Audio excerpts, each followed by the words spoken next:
අද සින්දුව කියන්නද අපි පුතේ? නංගි ඒක දාන්න.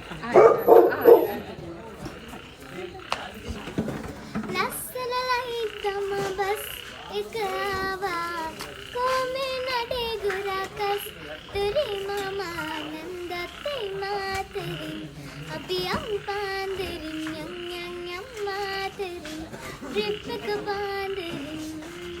හරි. දැන් කවුරුත් දන්නවා මේ කවුද කියලා මේ කටහඬයි මේ සින්දුවයි මුළු ලෝකෙම දන්නවා නේද? අපි දෙන්නා විතරක් නෙවෙයි. ඇහෙනකොට දැන් ඔයාව බලන්න ගොඩක් අය ආසාවෙන් හිටියා දැන්. තවත් සතුටුයි මේ ඉන්නේ කවුද කියලා මගේ ළඟ. ඔයාලට කියන්න ලොකු කතාවක් තියෙනවා ඉස්සරහට ඒක අපි දැන්ම කියන්නේ නැහැ. ඊපස්සේ කියනවා මම කොහොමද මේ ගෝනිට සම්බන්ධ වෙලා ඉන්නේ කියලා. ඒ නිසා ටිකක් බලාගෙන ඉන්න ඉවසීමෙන් නේ පුතේ. අපි ගිහිල්ලා එන්න. බයි. තුරි මම ආනන්දතේ මාතරින් අපි අම්පාන්දරින්.